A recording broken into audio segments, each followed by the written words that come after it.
Ryan Reynolds here from Mint Mobile.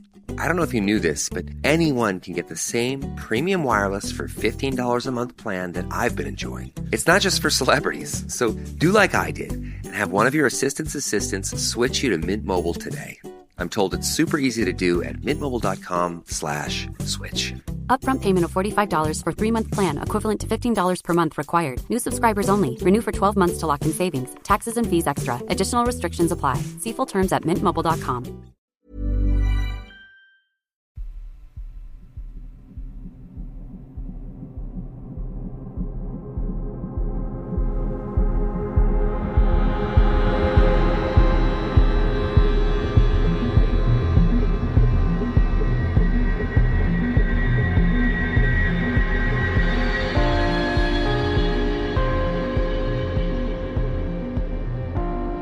Hello and welcome to mini episode 317 of Real Life Ghost Stories. And I have 5 spooky stories for you today, and the last story comes from the 26th of October 2023. And story number 1 comes from Eleni. I've always been fascinated with the paranormal, but at the same time I hope on a daily basis that I never encounter anything. Saying that, I am certain that as I was growing up, I was subject to a lot of paranormal phenomena. It spanned the time I was in my childhood home, all in one house, and nothing has happened since I moved. The house I grew up in was a 1930s semi on the outskirts of London. It was almost derelict when we moved in, as it had been neglected by the old lady who lived there before. However, my parents wanted a project and the price tag was right for them at the time. When I was 7 or 8, I remember not being able to take my eyes off the bottom of my bed. I just knew someone was there, sitting there, watching me, and I didn't like it. For whatever reason, I closed my eyes and thought of my granddad, a man that I can't remember, who died a day before my first birthday and was buried on the day of it. I don't even know what he looked like. But at that moment, I felt something warm brush my forehead, and shortly after I fell straight to sleep. Telling my mum the next day, she told me that she believed he was my guardian angel. But I didn't want to believe any of that, so I brushed it off as the pillow somehow stroking my head. Fast forward a few years. I'm in the same room, still feeling slightly uneasy, but I was used to it. 1 month I got gifted a CD player. For whatever reason, this CD player loved to open and close even when the plug was off. I have no idea how it happened and why, but needless to say it freaked me out. However, it was harmless. And that's when things started to change. When I was around 11, I heard someone having a clear asthma attack. They couldn't breathe, they were really struggling. I obviously jolted out of bed to find out if everyone was okay. Running into my parents' room, I was met by silence. They were sound asleep. But back on the landing, I could hear breathing, someone or something struggling for breath. I ran to my brother's room. Again, silence. The sound was coming from downstairs, and I was not about to go down there and see what it was. I was terrified, but somehow found it within me to go back to sleep without a problem. I never heard it again, but to this day I do not know how I slept at all that night. When I was 17, I was finding myself and wanted to design my own room.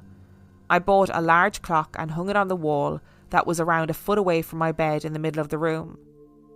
One night I woke to the sound of clicking. I ran to get my mum to make sure I wasn't losing my mind, and she came into the room. Luckily, she could hear it too. That's when the face of it started exploding.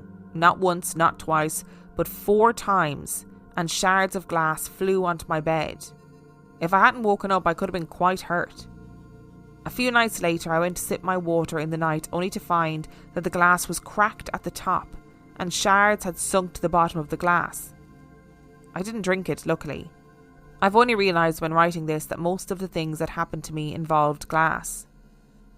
Later on, I would be alone in the house and light bulbs would pop out of their sockets, spinning manically on the floor when they landed, and photo frames would fall off ledges and smash on the ground. Obviously, they were photos of me, and I hated it. My parents still live there and I still visit with my 2 children, but I still feel uneasy every time I'm there. But luckily, nothing has happened since. I'm sure there is a scientific explanation to all of this, but I'm not sure it would be able to explain the feelings that I got. Though I'm glad nothing has happened since moving out. Needless to say, I don't wish to experience any of that again. Look, first of all, Eleni, I hope I pronounced your name right. I'm not sure that I did, but I'm going to say something. Is it possible that you were the reason that all of these things were happening? Is it possible that you gave off some energy or some force that caused glasses to shatter and caused, things to fall off the wall and shatter and light bulbs to come out of their sockets? We read all the time about poltergeists knocking around when teenagers are going through some stuff like puberty or going through some difficult times, and next minute all of a sudden poltergeist activity starts happening. What if it's not external? What if it came from you? I mean, in fairness, that doesn't explain the feelings though. I will say that doesn't explain that feeling of like somebody's watching you, or the sound of somebody struggling to breathe, the sound of somebody having an asthma attack. That's terrifying. That honestly is like nightmare material. Is that residual energy from the older woman that used to live in the house? Oh, either way, it's awful. And no wonder you were up checking your parents' room, checking your brother's room. And in a way, if you got up and the sound stopped, you could say it was some sort of sleep paralysis, like a dream, or maybe, exploding head syndrome. But if you got up and checked and then checked your brother's room, and every time we went out into the landing, you could still hear it, like that is scary shit. And I don't blame you for saying that you don't wish to experience any of it again. But I do wonder if all of the glass shattering bits and pieces were actually you. Ryan Reynolds here from Mint Mobile. I'm proud to offer premium wireless for just $15 a month. And I'm proud that we have thousands of 5-star reviews from customers like Dan D in New York, who writes, "I am satisfied customer. How can this only be $15? He wrote it in all caps. I needed you to feel it like he feels it. I hope I did that justice, Dan. And I hope that you try Mint too at mintmobile.com/switch. Upfront payment of $45 for 3 months required. New subscribers only. Renew for 12 months to lock in savings. Additional taxes, fees, and restrictions apply. See mintmobile.com. When you're ready to pop the question, the last thing you want to do is second-guess the ring. At BlueNile.com, you can design a one-of-a-kind ring with the ease and convenience of shopping online. Choose your diamond and setting. When you find the one, you'll get it delivered right to your door. Go to BlueNile.com and use promo code LISTEN to get $50 off your purchase of $500 or more. That's code LISTEN at BlueNile.com for $50 off your purchase. BlueNile.com, code LISTEN. And story number 2 comes from Kim. It's been 44 years since my experience and I have not told anyone. The only person that knows of this was my roommate and best friend, who at the time witnessed these haunting encounters. I dated my first true love in high school for 3 years. We were inseparable and thought at the time that we were soulmates for life. He was 1 year older than me, and when he went away to college, we sadly broke up, which usually happens. We both started dating other people, but he continued to do things like randomly send me flowers with cryptic messages and call me in the middle of the night with total silence at the other end. In those days, we only had landlines with no caller ID, but I always knew it was him. I forgot to mention that while dating, he would constantly tell me he was going to die young, which I thought was very odd and would blow it off. Moving forward 1 year, he came back into town during the holidays and was partying with his old high school buddies. Bad choices were made and he got into a car with an intoxicated person behind the wheel.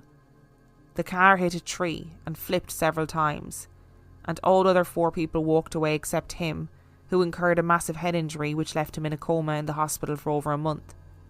Finally, at the young age of 20 years old, he passed away. So him telling me he would die young really did happen.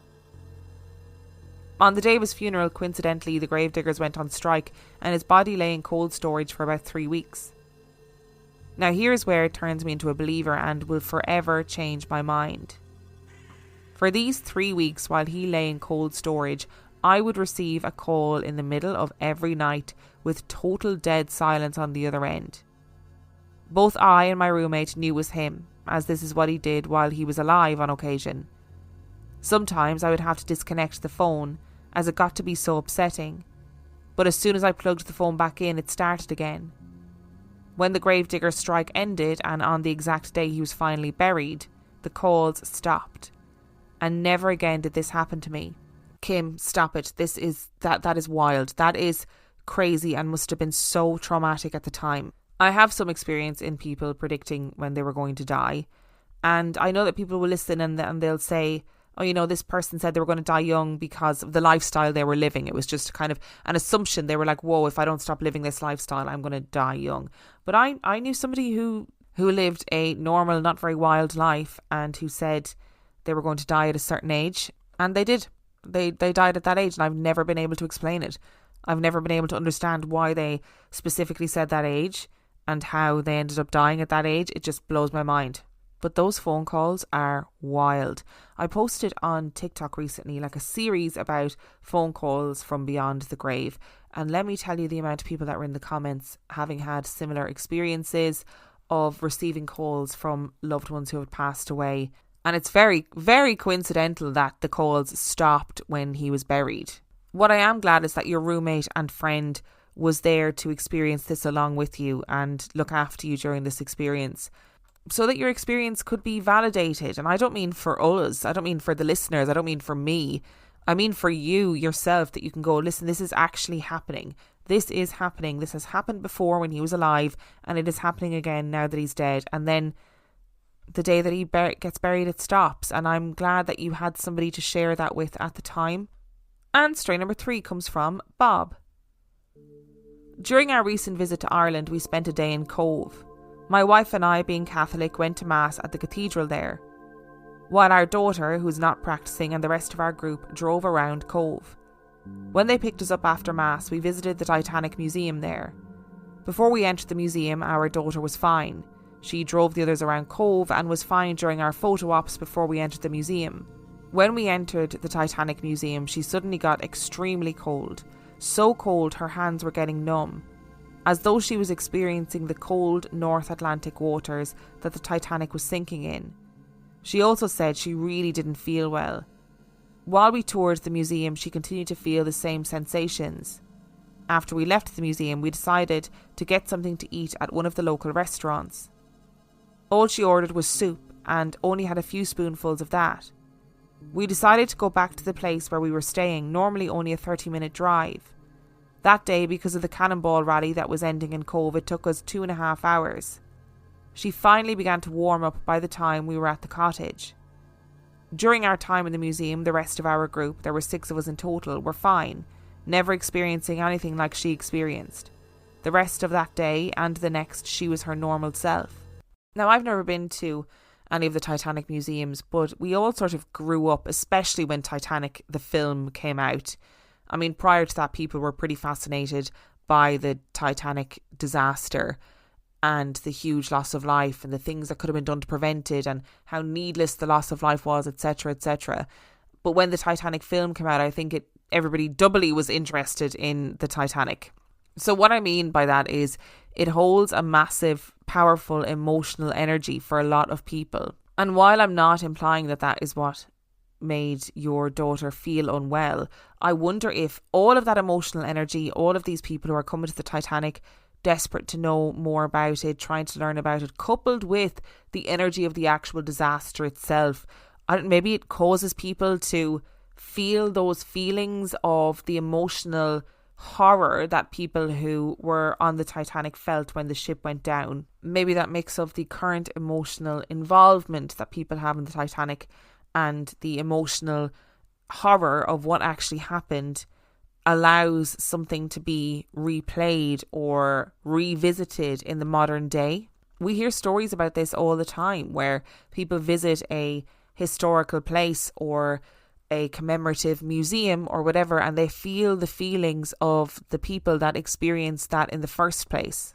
And look, we're all made up of energy, so who's to say that it can't be replayed in places where there is a particular interest in that event? And story number 4 comes from Lindsay. My husband and I have a ghost cat that we have named Orville. Back in 2019, my husband and I moved in together after both leaving relationships, and we are major lovers of animals. We have numerous cats that I brought with me leaving my former relationship and that we have acquired and raised together.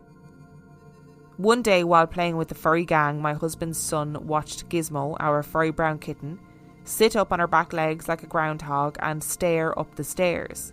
At that point, she started to have a game and play with another cat, but there were no cats there.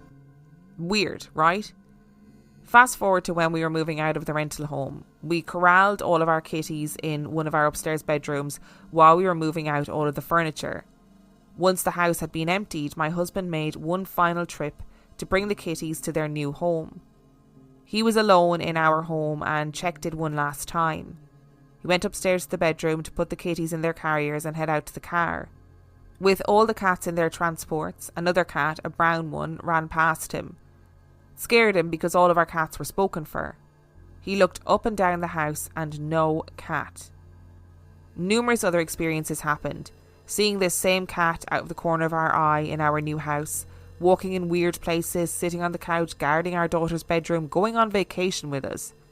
At this point we named him Orville and he is officially part of the family. Orville loves to sneak up behind me in the bathroom in the morning and push my legs out from behind me when I'm brushing my teeth or doing my hair. I can feel the fur and the push of a cat on my legs when I'm alone in the bathroom with the door closed.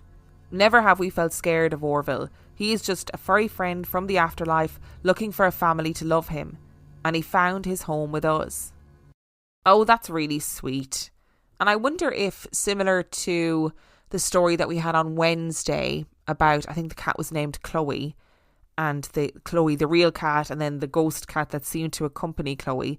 I wonder if in this instance, you know, you've got your loads of cats in your family, and maybe there was a spirit of a cat that was like, hey, I can be here and I can be safe and I can play with the other cats and have a nice time, and these people love their cats, so I can be loved and feel like I'm part of this family too, which is very sweet. And also a cheap way to have another pet, you know, one less mouth to physically feed, but also all the benefits of the leg rubbing that cats love to do. It's very sweet as well that Orville chooses to make himself known in a moment where the two of you are alone. Like he's getting your attention in that moment because the others can't because the door is closed. I think that's very, very sweet. And story number 4 comes from Anonymous. And just to give a warning before this story starts, this story surrounds a child who takes her own life. In 2020, my cousin's 11-year-old daughter, my little cousin, Rose, took her own life. This was devastating to our family, and how my cousin, her mother, is still functioning every day is beyond me. Not long after the death, my daughter, Rose's little cousin, who looked up to her big cousin, lost her friendship bracelet within our house. Not uncommon for a 5-year-old, they lose everything. I looked high and low for this bracelet and couldn't find it for the life of me. While working from home one day, I left my office, which was my living room couch, to make a snack in the kitchen. Upon entering the kitchen, I had an overwhelming feeling take over my body. Every hair on my arm stood up and I heard Rose's voice in my head. She said, "Tell my mom I love her and that I'm okay." I was never scared. It was a calm, peaceful feeling.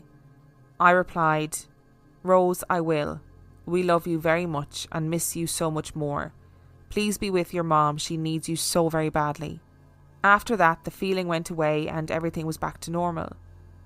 After making my delicious charcuterie snack, I turned to walk back into my living room, and in the middle of the living room floor was the friendship bracelet that my daughter had lost. It was not there when I left the room and I was alone in the house.